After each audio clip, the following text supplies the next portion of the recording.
जदि गोटे अध्याय आपण जीवन को परिवर्तन करिपारे तेबे कौन हबो? जदि धर्मशास्त्र गोटे अंश आपण अतीत को पछरे पकाई आपण वर्तमान आह्वान गुड़िक देखा अनुमति दिए और एक उज्जवल कालीर आशा प्रदान करे तेबे कौन हबो? एही शक्तिशाली शब्दर पृष्ठा ओलटाइबा द्वारा आपण जीवन पृष्ठा ओलटि जाई पारे। आपण प्रत्येक पदक्षेप पई आपण को आवश्यक आत्मविश्वास प्रदान करे।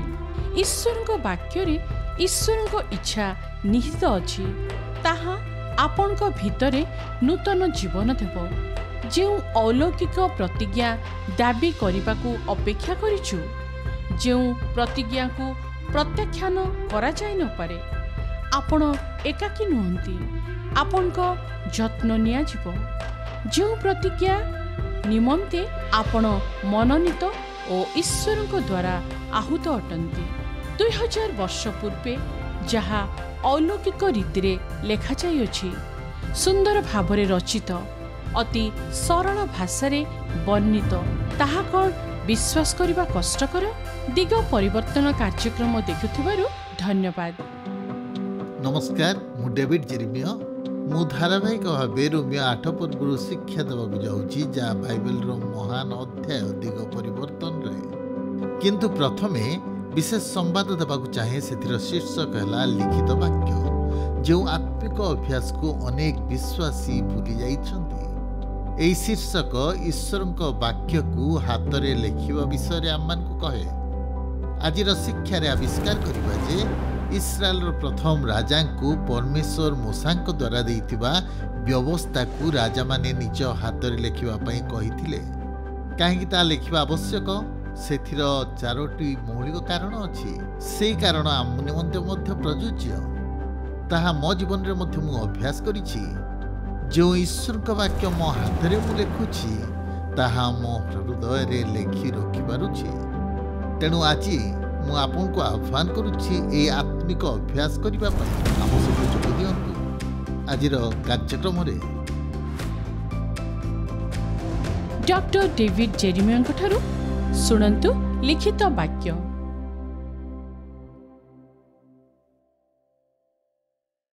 डोनाल्ड जैक्सन विश्वर सर्वोत्तम और सबुठारु जनाशुना कैलीग्राफर।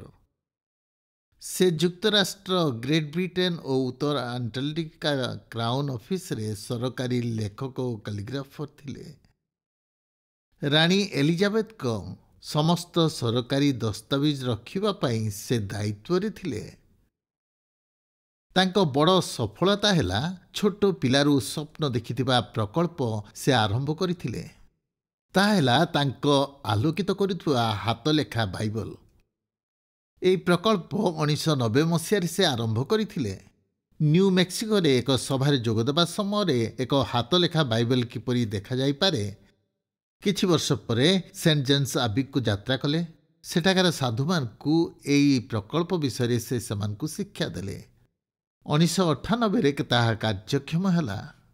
मार्च 8, 2000 रे जैक्सन प्रकल्पर प्रथम शब्द से लिखिथिले। आद्य वाक्य थिले, वाक्य ईश्वर संगरे थिले, सही वाक्य ईश्वर थिले। टर्की और हंस परे चीन रो काली रे बुड़ाई ता लिखिथिले। 130 वर्ष पुराना चाइनीज कला रे जैक्सन और तांको दल को सुसमाचार और प्रेरित पुस्तक लिखिबा पई 1 वर्ष लागिला। तापरे 10 वर्ष धरी से दल पुणी अन्य समस्त पुस्तक लिखिले। बाइबल प्राय 7,75,000 पद को समान लिखिले। शेषरे डिसेम्बर 2011 रे प्रकल्पर शेषरे जैक्सन प्रकाशित वाक्यर शेष पद आमेन लिखिला परे शेष हैला। से कहले, वर्तमान मु शेष आमेन टी को लिखि सारिछि। यही कार्य पाई मु अनेक वर्षरु स्वप्न देखिथिली। जा मो स्वप्न थिला, मु धीरे धीरे संपूर्ण रूपे ताहा अनुभव करने को पारिली। यही सब वाक्य सेमान जीवन मानव आत्मा और अभिज्ञतार एक दर्पण थिला। अतीतर, वर्तमान और भविष्यत सहित आम व्यक्तिगत संपर्कर अनुभूति ताहा सेमानक जीवन एक अंश थिला। सेमानक जीवन मानव आत्मा निमंते दर्पण ଓ ଅଭିଜ୍ଞତା। ଆଜି ସେଣ୍ଟ ଜନ୍ସ ବାଇବେଲ ଯାହା ସେ ସମାପ୍ତ କରିଥିଲେ, ଆଜି ସେଣ୍ଟ ଜନ୍ସ ବିଶ୍ୱବିଦ୍ୟାଳୟର ଲାଇବ୍ରେରୀରେ ତାହା ପ୍ରଦର୍ଶିତ ହେବା ଆମେ ଦେଖୁ। ଏହା 7 ଖଣ୍ଡ ବନ୍ଧା ଥିଲା। ବାଇବେଲ 1150 ପୃଷ୍ଠା, ପୁଣି ସେଥିର ଓଜନ 165 ପାଉଣ୍ଡ, ପୁଣି ତାହା ଖୋଲିବା ସମୟରେ 2 ଫୁଟ ଉଚ୍ଚ ଓ 3 ଫୁଟ ଚଉଡ଼ା ଥିଲା। ଏହି ପ୍ରକଳ୍ପର ମୂଲ୍ୟ $8 ଥିଲା। ଯଦି ଆପଣ ନିଜର କପି ରଖିବାକୁ ଚାହାନ୍ତି, ପ୍ରସ୍ତୁତ ରୁହନ୍ତୁ ଅଧିକ ଅର୍ଥ ଦେବା ପାଇଁ ହାତଲେଖା ବାଇବେଲ ପାଇବା ନିମନ୍ତେ। ହାତଲେଖା ବାଇବେଲ କିଛି ନୂଆ ବିଷୟ ନୁହେଁ। ମୋତେ କୁହାଯାଇଛି ସମ୍ପୂର୍ଣ୍ଣ ବାଇବେଲ ହାତଲେଖା, ଯାହା କୋରିଆରେ ଏପର୍ଯ୍ୟନ୍ତ ଅଛି 1980 ମସିହାରୁ। କିନ୍ତୁ ଏଥିର ଅଭ୍ୟାସ ହଜାର ହଜାର ବର୍ଷ ପୂର୍ବରୁ ଅଛି। ପୁରାତନ ନିୟମରେ ଶାସ୍ତ୍ରୀମାନେ ଥିଲେ ଯେଉଁମାନେ ଈଶ୍ୱରଙ୍କ ବାକ୍ୟକୁ ନିଜ ହାତରେ ଲେଖି ନକଲ କରୁଥିଲେ। ଇତିହାସରେ ସାଧୁମାନେ ବାଇବେଲକୁ ଲିପିବଦ୍ଧ କରୁଥିଲେ। ସେମାନେ ସମ୍ପୂର୍ଣ୍ଣ ବାଇବେଲ ପାଇଁ ନିଜ ଜୀବନ ଉତ୍ସର୍ଗ କରିଥିଲେ। ମୁଁ ଭାବୁଛି ଏହାର ସର୍ବୋତ୍ତମ ଉଦାହରଣ ଆମମାନେ ଦ୍ୱିତୀୟ ବିବରଣ 17 ପର୍ବରେ ଦେଖୁ। ଏହି ପର୍ବରେ କ'ଣ ଅଛି ତାହା ଆମମାନେ ଚିନ୍ତା କରିବା, ତା ଫଳରେ ଆପଣ ବୁଝିପାରିବେ। ଏହି ପର୍ବରେ ମୂଷା ଇସ୍ରାଏଲର ଭବିଷ୍ୟତ ରାଜାମାନଙ୍କ ପାଇଁ ସବୁଠାରୁ ଗୁରୁତ୍ୱପୂର୍ଣ୍ଣ ଓ ପ୍ରାଧାନ୍ୟତା କ'ଣ ସେ ବିଷୟରେ ବର୍ଣ୍ଣନା କରୁଛନ୍ତି। ସେ କହୁଛନ୍ତି ରାଜାମାନେ କ'ଣ କରିବା ଆବଶ୍ୟକ ଆଉ କ'ଣ କରିବା ଆବଶ୍ୟକ ନୁହେଁ ସେ ସମ୍ପର୍କରେ କହନ୍ତି। ଦ୍ୱିତୀୟ ବିବରଣ 17 ପର୍ବର 14ରୁ 16 ପଦରେ ମୂଷା 5ଟି ବିଷୟ କହୁଛନ୍ତି କରିବା ଉଚିତ ନୁହେଁ। ସେ ବିଦେଶ ହେବା ଉଚିତ ନୁହେଁ। ସେ ନିଜ ପାଇଁ ଘୋଡ଼ା ବୃଦ୍ଧି କରିବ ନାହିଁ। ସେ ଲୋକମାନଙ୍କୁ ମିଶରକୁ ଫେରାଇ ନେବ ନାହିଁ। ସେ ଆପଣା ପାଇଁ ସ୍ତ୍ରୀ ବୃଦ୍ଧି କରିବ ନାହିଁ, କି ଅବା ରୂପା କି ସୁନା ନିଜ ନିମନ୍ତେ ବୃଦ୍ଧି କରିବ ନାହିଁ। ଆମେ ଯେତେବେଳେ ପରବର୍ତ୍ତୀ ପଦକୁ ଆସୁ 17 ପଦରେ ମୂଷା ସମସ୍ତ ମନା କରିବା ବିଷୟ ପଛରେ ପକାଇ ସେ କିଛି କୌତୂହଳ ବିଷୟ କରିବାକୁ କହୁଛନ୍ତି। ଇସ୍ରାଏଲର ରାଜାମାନଙ୍କୁ ମୂଷା ଏହି ନିର୍ଦ୍ଦେଶ ଦେଉଛନ୍ତି। ପୁଣି ସେ ଆପଣା ରାଜ୍ୟର ସିଂହାସନରେ ଉପବିଷ୍ଟ ହେଲେ ଆପଣା ପାଇଁ ଏକ ପୁସ୍ତକ ଲେବୀୟ ଯାଜକମାନଙ୍କ ସମ୍ମୁଖସ୍ଥ ଏହି ବ୍ୟବସ୍ଥାରୁ ଉତାରି ଲେଖି ରଖିବ, ଆଉ ତାହା ତାହାର ନିକଟରେ ରହିବ ଓ ସେ ଯାବଜୀବନ ତାହା ପାଠ କରିବ। ତହିଁରେ ସଦାପ୍ରଭୁ ଆପଣା ପରମେଶ୍ୱରଙ୍କୁ ଭୟ କରିବାକୁ ଓ ଏହି ବ୍ୟବସ୍ଥାର ସମସ୍ତ ବିଧି ଓ ବାକ୍ୟ ଅନୁସାରେ ଶିଖିବ। ତାହା ଆପଣା ଭ୍ରାତା ଉପରେ ତାହାର ହୃଦୟ ଅହଙ୍କାରୀ ହେବ ନାହିଁ। ପୁଣି ସେ ଆଜ୍ଞାର ଦକ୍ଷିଣ କି ବାମକୁ ଫେରିବ ନାହିଁ। ଇସ୍ରାଏଲର ରାଜତ୍ୱ ବଢ଼ିବ। ଏହି ଛୋଟ ବାକ୍ୟାଂଶରେ ଆମମାନେ ଆବିଷ୍କାର କରିପାରିଛୁ 3ଟି ଆଜ୍ଞା ଓ 4ଟି ଆଶୀର୍ବାଦ ଥିବା ଆମେ ଈଶ୍ୱରଙ୍କ ବାକ୍ୟରେ ଦେଖୁ। ଆମେ ଗୋଟିଏ ଗୋଟିଏ ଆଲୋଚନା କରିବା। ଅଳ୍ପ ସମୟ ମଧ୍ୟରେ ପ୍ରଥମେ ରାଜାଙ୍କୁ ଲେଖିବାକୁ ଆଜ୍ଞା ଦିଆଗଲା, ନକଲ କରିବାକୁ। 18 ପଦ କହେ, ପୁଣି ସେ ଆପଣା ରାଜ୍ୟର ସିଂହାସନରେ ଉପବିଷ୍ଟ ହେଲେ ସେ ଆପଣା ପାଇଁ ଏକ ପୁସ୍ତକରେ ଲେବୀୟ ଯାଜକମାନଙ୍କ ସମ୍ମୁଖରେ ତାହା ଉତାରି ଲେଖି ରଖିବ। ବାଇବେଲର ପ୍ରଥମ 5ଟି ପୁସ୍ତକକୁ ବ୍ୟବସ୍ଥା ବୋଲି କୁହାଯାଉଥିଲା। ଦ୍ୱିତୀୟ ବିବରଣ 17ର 18 ପଦରେ ମୂଷା ଆଜ୍ଞା ଦେଲେ ସେ ନିଜ ପାଇଁ ଏକ କପି କରିବେ, ତାହା ପୁସ୍ତକ କରାଯିବ। ଏହା ସମ୍ଭବତଃ ଚମଡ଼ା ଦ୍ୱାରା ଗୁଡ଼ା ହୋଇଥିବା ପୁସ୍ତକରେ ଲେଖାଯାଉଥିଲା। ମେଣ୍ଢା ଚମଡ଼ା କି ଛେଳି ଚମଡ଼ାରେ ଲେଖାଯାଉଥିଲା, ଯାହା ଏକ ପୁସ୍ତକ ଭାବେ ରଖାଯିବ। ପୁରାତନ ନିୟମର ଆଜ୍ଞାନୁସାରେ ରାଜାମାନଙ୍କୁ ଯେଉଁ ଶାସ୍ତ୍ର ଦିଆଯାଉଥିଲା ତାହା ଅଜଣା ନଥିଲା। ଆପଣ ଅନେକ ସ୍ଥାନରେ ତାହା ପାଇବେ। ଏଠାରେ ଆପଣ ଏକ ଦୃଷ୍ଟାନ୍ତ ଦେଖିବେ। ଦ୍ୱିତୀୟ ବିବରଣ 6 ପର୍ବ 4ରୁ 9 ପଦରେ ଏପରି ଲେଖାଯାଇଛି, ହେ ଇସ୍ରାଏଲ ଶୁଣ, ସଦାପ୍ରଭୁ ଆମମାନଙ୍କ ପରମେଶ୍ୱର ଏକମାତ୍ର ସଦାପ୍ରଭୁ ଅଟନ୍ତି। ଏଥିନିମନ୍ତେ ତୁମ୍ଭେ ଆପଣା ସମସ୍ତ ଅନ୍ତଃକରଣ ଓ ସମସ୍ତ ପ୍ରାଣ ଓ ସମସ୍ତ ଶକ୍ତି ସହିତ ସଦାପ୍ରଭୁ ତୁମ୍ଭ ପରମେଶ୍ୱରକୁ ପ୍ରେମ କରିବ। ପୁଣି ଏହି ଯେଉଁ ସକଳ କଥା ମୁଁ ଆଜି ତୁମ୍ଭକୁ ଆଜ୍ଞା କରୁଅଛି ତାହା ତୁମ୍ଭେ ଆପଣା ହୃଦୟରେ ରଖିବ। ଆଉ ତୁମ୍ଭେ ଆପଣା ସନ୍ତାନଗଣକୁ ଯତ୍ନପୂର୍ବକ ତାହା ଶିଖାଇବ ଓ ତୁମ୍ଭେ ଆପଣା ଗୃହରେ ବସିବା ବେଳେ ଓ ତୁମ୍ଭେ ଚାଲିବା ବେଳେ ଓ ତୁମ୍ଭେ ଶୟନ କରିବା ବେଳେ ଓ ତୁମ୍ଭେ ଉଠିବା ବେଳେ ସେମାନଙ୍କ ସଙ୍ଗେ ସେ ବିଷୟରେ କଥାବାର୍ତ୍ତା କରିବ। ଦ୍ୱିତୀୟ ବିବରଣ ଶେଷରେ ପ୍ରତିଜ୍ଞାତ ଦେଶରେ ପ୍ରବେଶ କରିବା ପୂର୍ବରୁ ମୂଷା ସେମାନଙ୍କୁ କହୁଛନ୍ତି पुणी सदाप्रभु तुम्भ परमेश्वर तुम्भकु जो देश देबे तुम्भे जो दिन जर्दन पार होई सेठारे उपस्थित हब सेई दिन आपणा निमंते केतेक बृहत प्रस्तर स्थापन करिवो ओ चून लेपिबो। पुणी सदाप्रभु तुम पूर्वपुरुष मानक परमेश्वर प्रतिज्ञा करी अछंती तदनुसारे सदाप्रभु तुम परमेश्वर तुमको जो दुग्ध मधु प्रवाही देश को देवे तही मध्य तुम्बे जेपरी प्रवेश करि पारिबो। इस्राएलिय माने सेमानको घरर द्वार बंध फाटकरे ओ बड़ पत्थर रे ईश्वर को वाक्य लेखि रखुथिले। आज आमे सेई कार्य करि नथांतु मु मध्य भाबुची मु करि पारि नथांती। मु आविष्कार करिछि ए समस्त लेखिबार कौन आवश्यक उपकारिता अछि। जदि मो घर को अध्ययन पाई आसिबे देखिबे जे किछि टैबलेट रहितबा देखिबे विशेष टैबलेट अछि उपयुक्त टैबलेट मु सेक्रेटरी को खोजिबा सहज न थाए। मु जदि गुरुत्वपूर्ण पुस्तक पढ़िबा को चाहे जेतेबेले मु पढ़े किंतु मु जेतेबेले कोनोसी गुरुत्वपूर्ण पुस्तक पढ़े मु सेई टैबलेट रु खोजी बाहर करे पढ़िबा को लागे सेथिरु जहा गुरुत्वपूर्ण लेखि रखे कारण ताहा गुरुत्वपूर्ण। यह मु करे कारण ताहा मते साहाय्य करे मने रखिबाकू। वास्तव में मु कहिबाकू चाहे जे या छड़ा अन्य कोनोसी दृष्टांत आवश्यक नहीं। जेतेबेले सेई प्रणाली आम माने करू सेई पुस्तक रे जहा अछि ता भूली न थाए। यह मध्य कहि पारि थाए जे केउ पृष्ठरे ताहा अछि खोजी बाहर करे। प्रभुंक दिन संबंधरे जो संवाद मु प्रस्तुत करे तार प्रणाली हला मुख्य अंश को मु निज हातरे प्रति शब्द लेखे कागज और कलम रे ताहा लेखे मु कंप्यूटर रे ताहा लेखे नहीं। मु आविष्कार करिछि कि आश्चर्य विषय घटे जेतेबेले मु समय नहीं करे धीरे धीरे जेतेबेले ईश्वर को वाक्य मु लेखिबा आरंभ करे प्रतिटी शब्द जनाशुना कहानी आम माने सेथिरु पाऊ जहाकू वर्ष वर्ष धरी अध्ययन करिछि सेथिरु महान सत्य पाए जहा पूर्वरु मु केबे देखि पारि नथिली। नुआ अर्थ नुआ प्रश्न नुआ संपर्क जो वाक्य मु लिखुछि पेन रु ता कागज मध्य को जाउछि मो हृदय मध्य छापी होई रहउछि। मु ईश्वर को वाक्य लिखिला बेले धीरे लिखिबा को जाए।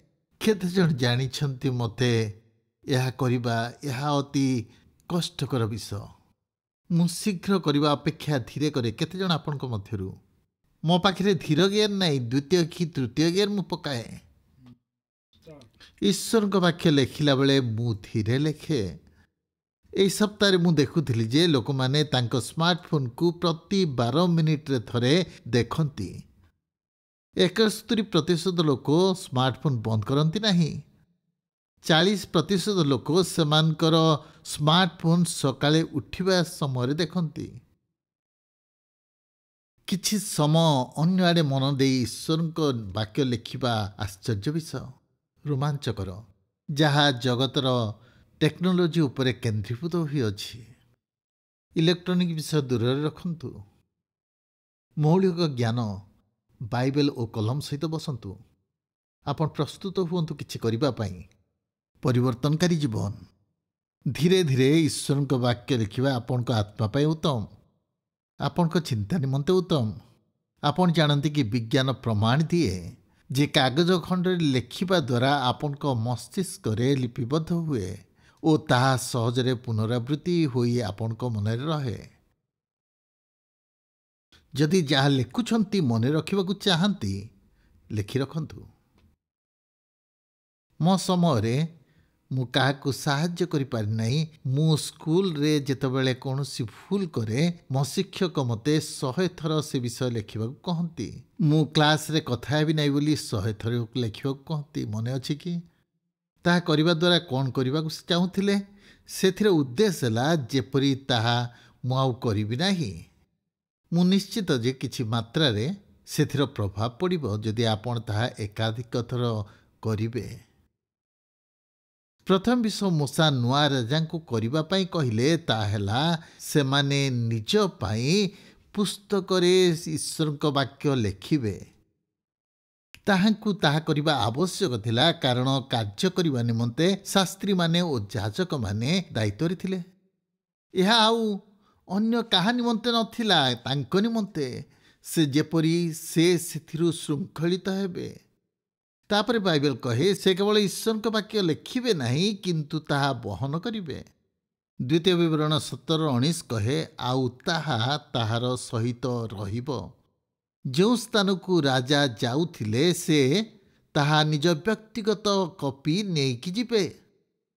ତାଙ୍କୁ ଉତ୍ସାହିତ କରାଯାଉଥିଲା ଯେଉଁ ସ୍ଥାନକୁ ଯିବେ ସେହି ସ୍ଥାନକୁ ସେ ନେଇକି ଯିବେ। ତାହା ତାଙ୍କ ବଳ ହେବ, ସାଥୀ ହେବ ଓ ପଥ ପ୍ରଦର୍ଶକ।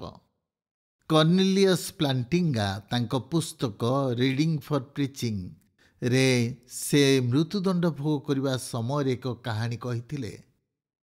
ତାଙ୍କ ଗସ୍ତ ସମୟରେ ଜଣେ ଛୋଟ ବ୍ୟକ୍ତି ସହିତ ସେ କଥା ହେଉଥିଲେ।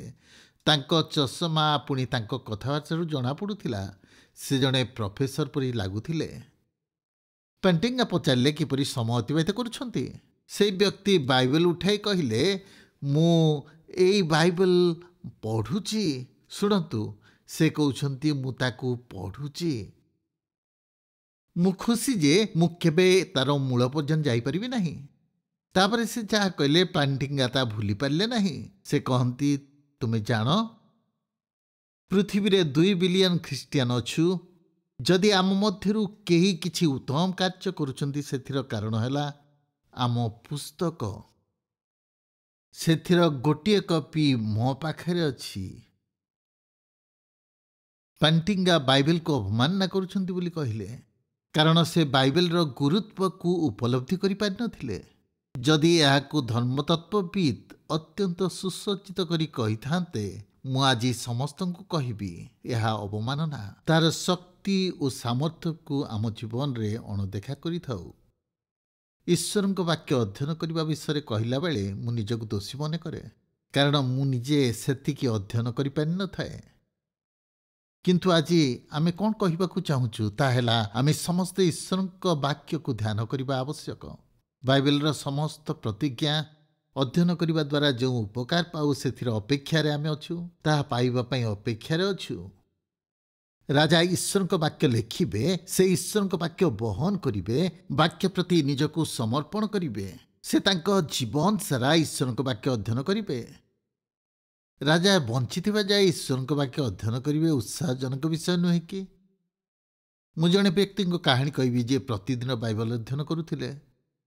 ଜେସନ୍ ଇନମାନ ଜଣେ ପାଳକଙ୍କର 7ମ ପୁଅ ଥିଲେ। ତାଙ୍କ ପିତାମାତା ମଧ୍ୟ ପାଳକ ଥିଲେ। ସେମାନଙ୍କୁ ବାଇବେଲ ପଢ଼ିବା ପାଇଁ କୁହାଯାଉଥିଲା। ତାଙ୍କୁ ପଢ଼ିବା ପାଇଁ ବାଧ୍ୟ କରିନଥିଲେ, ତେଣୁ ସେ ପଢ଼ିପାରୁନଥିଲେ। ସେ ଭାବୁଥିଲେ ମୁଁ ବାଇବେଲ ପଢ଼ିବି କିନ୍ତୁ କେବେ ମଧ୍ୟ ପଢ଼ିପାରୁନଥିଲେ। ଠିକ୍ ନୁହେଁ କି? ସେ ଜାଣିଥିଲେ ସେ ବିବାହ କରିଛନ୍ତି, ତାଙ୍କ ସନ୍ତାନ ଅଛନ୍ତି, ଜୀବନ ଅତି କଠିନ। ଜେସନ୍ ନିଷ୍ପତ୍ତି ନେବାରେ ସଂଘର୍ଷ କରୁଥିଲେ, ତାଙ୍କ ପାଇଁ ଅସୁବିଧା ଥିଲା। ନିରୁତ୍ସାହିତ ହେଉଥିଲେ ଓ ବାଇବେଲ ପଢ଼ିବା ପାଇଁ ତାଙ୍କୁ କଷ୍ଟ ହେଉଥିଲା। ଯେତେ ଅଧିକ ପଢ଼ିବାକୁ ଚାହୁଁଥିଲେ ସେତିକି କମ୍ ପଢ଼ୁଥିଲେ, ଯେତେ କମ୍ ପଢ଼ିବାକୁ ଚାହୁଁଥିଲେ ଅଧିକ ପଢ଼ୁଥିଲେ। ଦିନେ ବାଇବେଲ ଆପ୍ ଡାଉନଲୋଡ୍ କରିବା ପାଇଁ ତାଙ୍କ ଫୋନରେ ନିଷ୍ପତ୍ତି ନେଲେ। ପ୍ରତିଦିନର ପଦ ଯେତେବେଳେ ସବସ୍କ୍ରାଇବ୍ କଲେ କିଛି ଭଲ ବିଷୟ ଘଟିଲା। ଜେସନ୍ ନିଜ ବିଷୟରେ ଖରାପ ଚିନ୍ତା କଲାବେଳେ ଈଶ୍ୱରଙ୍କ ବାକ୍ୟ ଉତ୍ସାହିତ କରୁଥିଲା। ସେ ନିଷ୍ପତ୍ତି ନେବା ସମୟରେ ସେହି ପଦ ତାଙ୍କୁ ମନେ ପଡ଼ୁଥିଲା। ପିଲାମାନଙ୍କ ପ୍ରତି ଧୈର୍ଯ୍ୟ ହରାଇବା ସମୟରେ ସେହି ପଦ ତାଙ୍କ ମନକୁ ଆସୁଥିଲା। ଜେସନ୍ ଅନୁଭବ କଲେ ଯେ ଗୋଟିଏ ପରେ ଗୋଟିଏ ପଦ ତାଙ୍କୁ ଜୀବନ୍ତ କରୁଛି।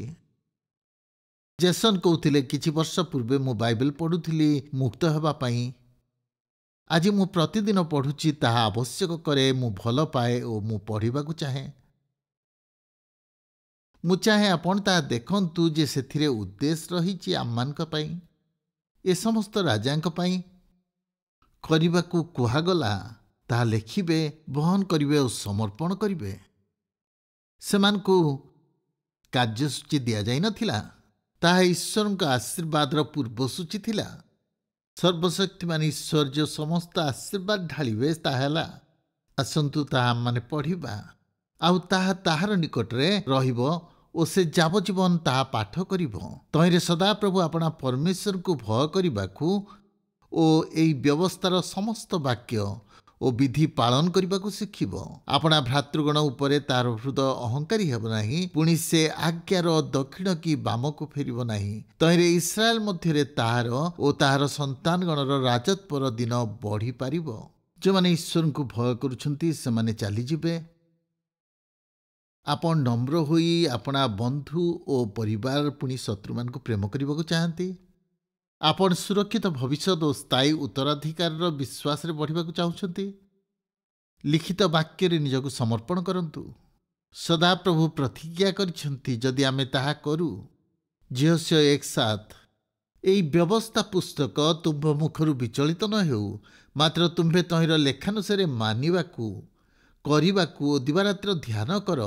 ତାହା କଲେ ତୁମ୍ଭେ ପଥରେ ସଫଳ କରିବ ଓ କୁଶଳ ପ୍ରାପ୍ତ ହେବ। ଆପଣ ଏହି ପଦ ଜାଣନ୍ତି କି? ଏହି ପଦ ବାଇବେଲରେ ଆମମାନଙ୍କୁ କହେ ସଫଳତା ଓ ସମୃଦ୍ଧି ବିଷୟରେ। ସେହି ପଦ କହେ ଆପଣ କ'ଣ ସଫଳ ଓ ସମୃଦ୍ଧି ହେବାକୁ ଚାହୁଁଛନ୍ତି କି? ମୁଁ ଆପଣଙ୍କୁ ଭୌତିକ ସଫଳତା ବିଷୟରେ କହୁନାହିଁ, କିନ୍ତୁ ସଫଳତା ଯେତେବେଳେ ଈଶ୍ୱର କିଛି କହନ୍ତି ଆପଣଙ୍କୁ, ସଫଳତା ହେଉଛି ଈଶ୍ୱର ସୃଷ୍ଟି କରିଥିବା ସମସ୍ତ ବିଷୟ, ଯାହା ଆପଣ ସେଥିର ବ୍ୟକ୍ତିତ୍ୱ ଓ ସେଥିର ପୂର୍ଣ୍ଣତା। ସଫଳ ହେବାର ଅର୍ଥ ହେଲା ଈଶ୍ୱରଙ୍କ ଇଚ୍ଛା ଅନୁସାରେ ସମୃଦ୍ଧି ହେବା। ଆପଣ ସମୃଦ୍ଧି ହୋଇପାରିବେ। ଈଶ୍ୱର କହନ୍ତି ଆପଣ ତାହା କରିବେ ଯଦି ବାଇବେଲକୁ ଅଧ୍ୟୟନ କରିବେ, ତାହା ପ୍ରତିଦିନ ଧ୍ୟାନ କରିବେ, ଈଶ୍ୱରଙ୍କ ବାକ୍ୟ ଜୀବନର ଅଂଶ କରନ୍ତୁ।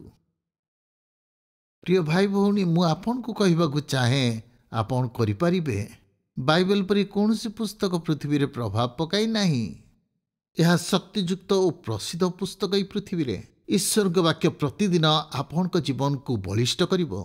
ଅନେକ ପ୍ରତ୍ୟାଖ୍ୟାନ କରନ୍ତି, ଉପହାସ କରନ୍ତି, ଆକ୍ରମଣ କରନ୍ତି, ଦ୍ୱନ୍ଦ୍ୱରେ ପଡ଼ନ୍ତି। ଅନେକ ବର୍ଷ ଧରି ଏ ସମସ୍ତ କରି ଆସୁଥିବା ଲୋକମାନେ ଭାବୁଥିବେ ଯେ ଆଉ ଈଶ୍ୱରଙ୍କ ବାକ୍ୟ ଏହି ପୃଥିବୀରେ ରହିବ ନାହିଁ। ବର୍ତ୍ତମାନ ଈଶ୍ୱରଙ୍କ ବାକ୍ୟ ସବୁ ଭାଷାରେ ଅନୁବାଦ ହୋଇଛି ପୃଥିବୀର। ଆମେ ଟିକେ ଚିନ୍ତା କରିବା କି ସମସ୍ତ ବିଷୟ ବାସ୍ତବରେ ପ୍ରକୃତରେ ଆମ ଜୀବନ ପାଇଁ କ'ଣ ଅଟେ। 40 ବର୍ଷ ମୁଁ ଏହି ମଣ୍ଡଳୀରେ ଈଶ୍ୱରଙ୍କ ବାକ୍ୟ ଶିକ୍ଷା ଦେଉଛି।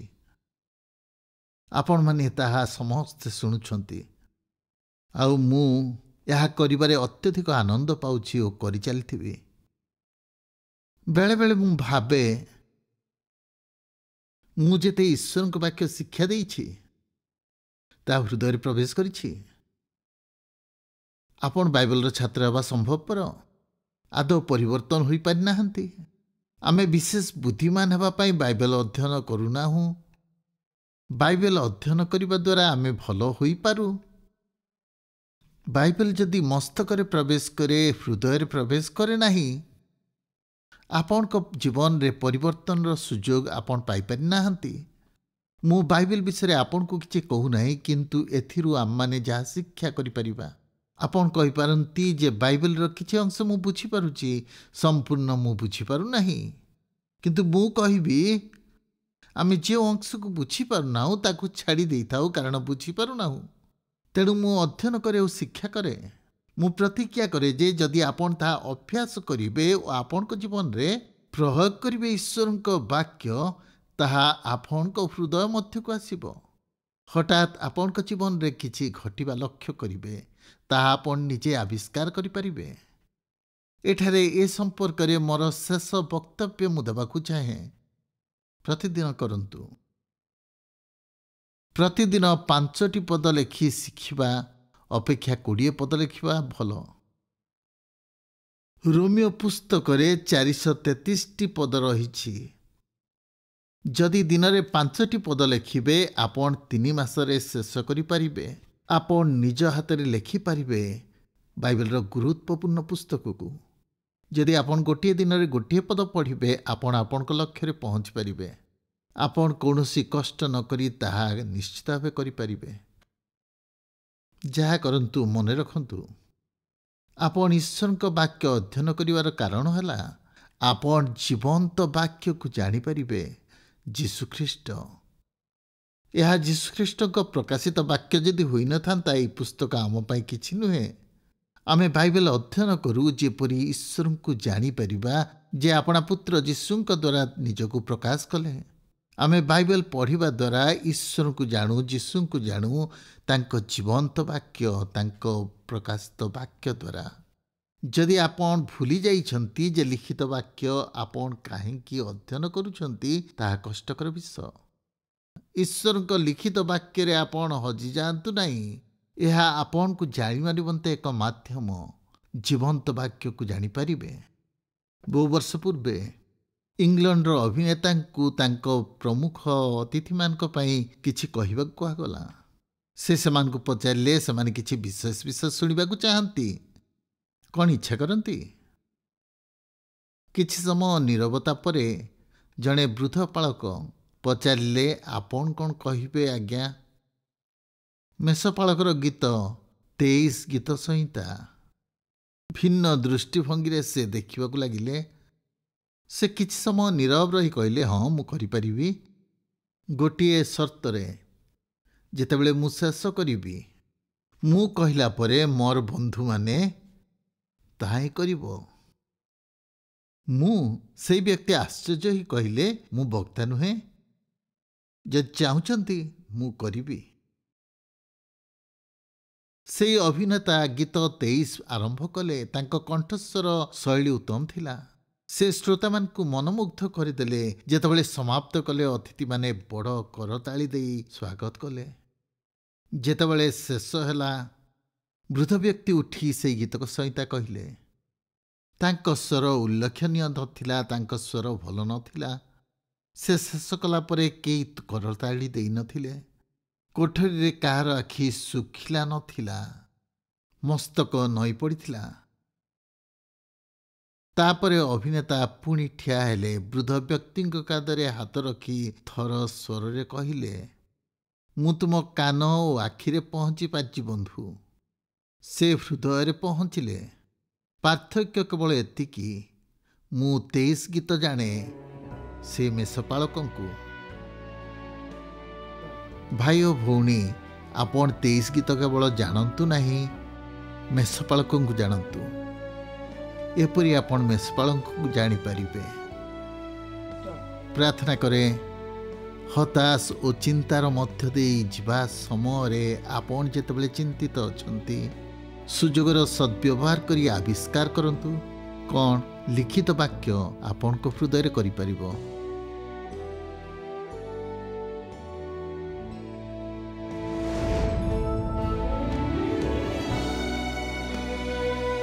ଆଜିର ଦିଗ ପରିବର୍ତ୍ତନରେ ଯୋଗ ଦେଇଥିବାରୁ ଧନ୍ୟବାଦ।